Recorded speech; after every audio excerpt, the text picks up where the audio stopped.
আসসালামু আলাইকুম রহমতুল্লাহি ওয়া বারাকাতুহু।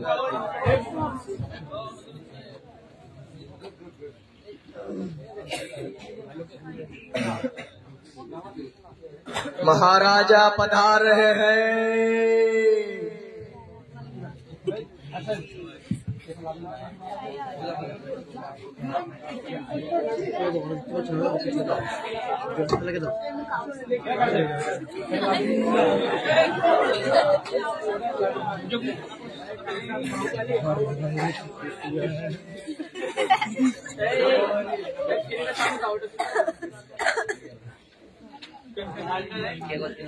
কে কোথায় আছিস?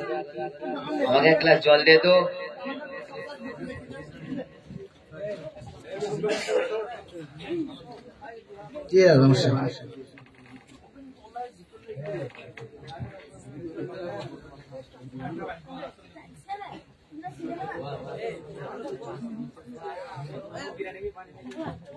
দে ধর।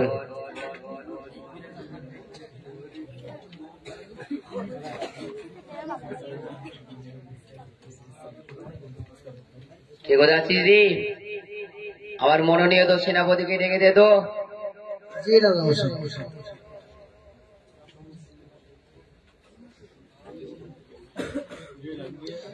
সেনাপতি সাহেব, আপনাকে রাজামশাই ডাকছে।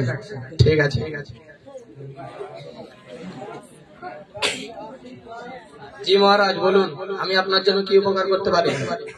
আমি তোমায় ডেকেছি এটি গুরুত্বপূর্ণ কাজের জন্য। আমি শুনেছি নাকি সে অমরপুর মাস্তায় বিশাল শিক্ষা দেওয়া হয়। তোমাকে সেখানে যেতে হবে।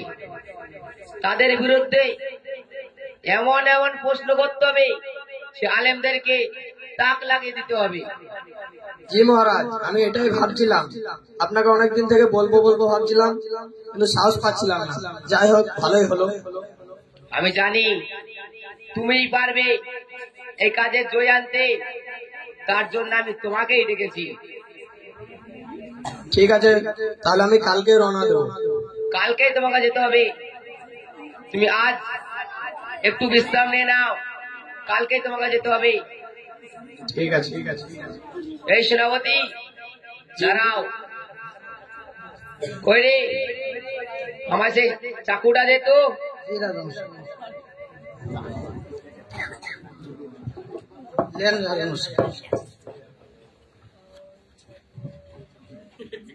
আমার এটা বড় কষ্টের চাকু।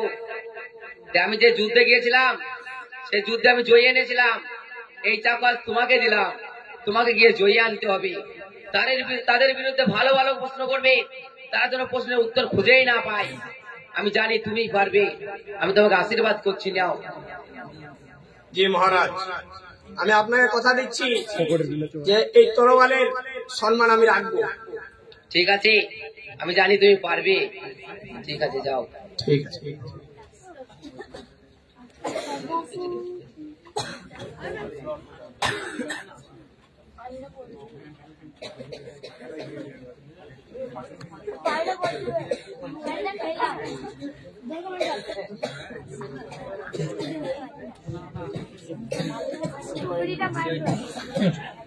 সামনে তো ছোট ছোট ছেলের কথা বলছি কেন?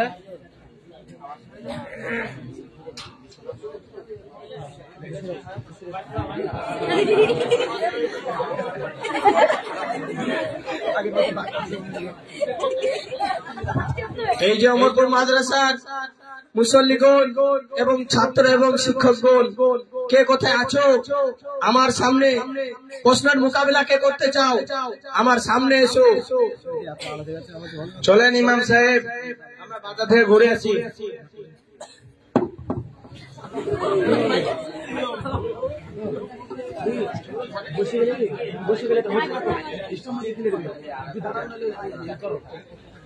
আপনি কে? আপনি কোথা থেকে এসেছেন? আমি রোম সেনাপতি। আমি রাজা রোমের কাছ থেকে এসেছি। আপনি কি বলছিলেন?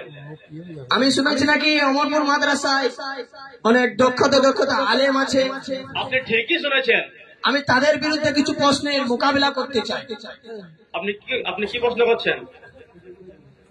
বড় বড় আলেমদেরকে ডাকো, তাদের সঙ্গে প্রশ্নের মোকাবিলা করতে চাই। আমি এই গ্রামের ইমাম সাহেব, আপনি আমাকে বলতে পারেন?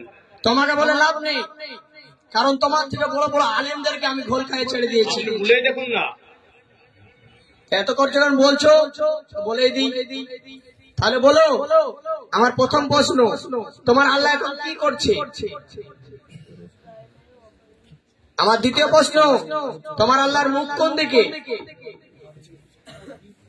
আমার 3 নম্বর প্রশ্ন, তোমার আল্লাহকে কি দেখা যায়? কি হলো, চুপ করে গেলে কেন? উত্তর দাও। আমি জানি তুমি পারবে না, কারণ তোমার থেকে বড় বড় আলেমদেরকে আমি ঘোল খাইয়ে ছেড়ে দিয়েছি, আর তুমি সামান্য আমার সঙ্গে মোকাবেলা করতে আসছো।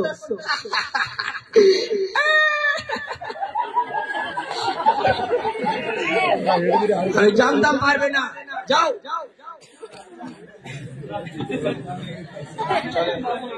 চলেন চলেন। কি হলো ইমাম সাহেব, আপনাকে যেন কিরকম মন মরা মতন লাগছে? আপনার মনটা খারাপ যেন লাগছে? বাজারে রম সেনাপতি এসে আমাকে 3টি প্রশ্ন করেছিল, তার জবাব দিতে পারিনি বলে আমার মনটা বিশাল খারাপ। তাই নাকি? সে কি এমন প্রশ্ন করেছিল যার জবাব আপনি দিতে পারেননি? সে আমাকে প্রথম প্রশ্ন করেছিল, তোমার আল্লাহ কি করছে? দ্বিতীয় প্রশ্ন করেছিল, তোমার আল্লাহ কোন দিকে তাকিয়ে আছে? আর সে তৃতীয় প্রশ্ন করেছিল, তোমার আল্লাহকে কি দেখা যায়? এই প্রশ্ন, চলুন এই প্রশ্নের উত্তর আমি দেব। তুমি কি দিতে পারবে? তুমি একজন ছাত্র। চলুন, ইনশাআল্লাহ আল্লাহ তাআলা আমাদের সঙ্গে আছেন। চলো তাহলে।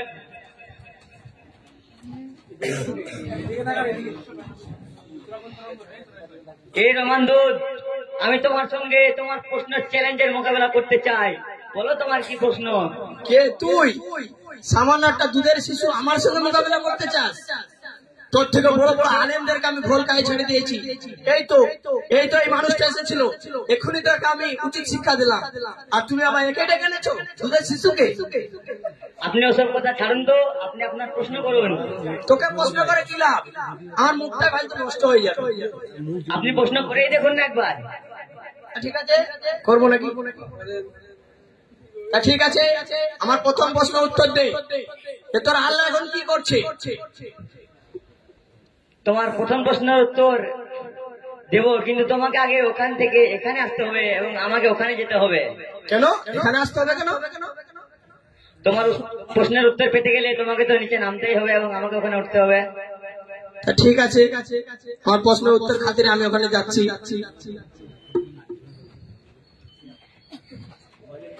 এই রমান দুধ, তোমার প্রথম প্রশ্নের উত্তর হলো এটাই, আমার আল্লাহ এই মুহূর্তে একজন নিকৃষ্ট পাপী বান্দাকে এখান থেকে ওদিকে করে দিলেন এবং আমার মতো একটা ছোট্ট বালককে সম্মানিত করে এই উঁচু জায়গায় দাঁড় করালেন।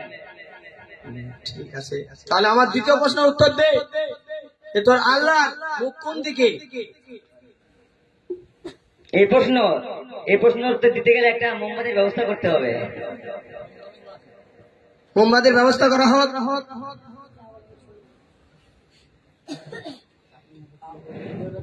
এই নে। ঠিক আছে, তখন ধরাও তো।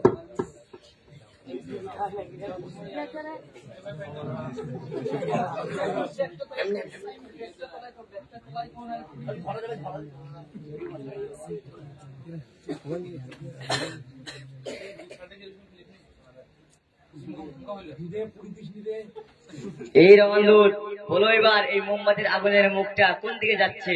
তুই বোকার মতো প্রশ্ন করছিস কেন? এটা দেখতে পাচ্ছিস না এর আলো চারিদিকে ছড়িয়ে আছে? এই মোমবাতির আলো যেমন চারিদিকে ছড়িয়ে পড়ছে, ঠিক তেমনি ভাবে আমার আল্লাহ গোটা পৃথিবীতে সারা বিশ্বে সমান ভাবে বিরাজমান হয়ে আছে।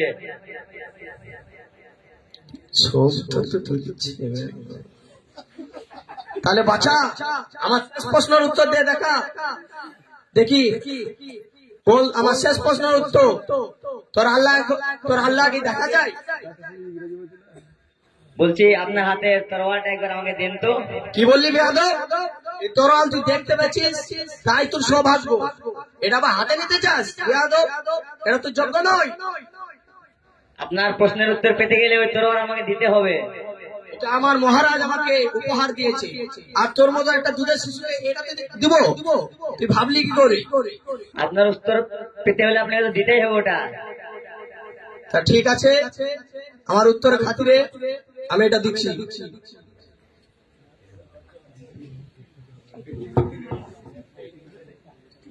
এই নে যাদব, বা হাতে নিচ্ছিস কেন? ভালো হাতে নে, এটা সম্মান নেই।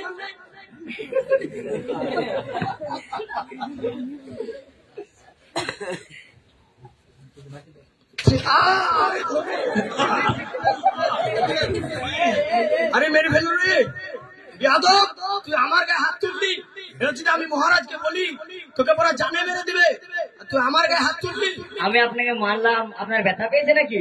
যাদব, ব্যথা পাবে না? ওই আমি তো দেখতে পাচ্ছি না ব্যথা। ব্যথা কখনো দেখা যায়? ব্যথা অনুভব করা যায়।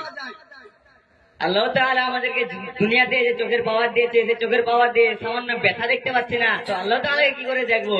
কিন্তু আল্লাহ তাআলা যে সৌন্দর্য, নিয়ামত, সৃষ্টি সবকিছু প্রমাণ করে দেয় যে তিনি আছেন।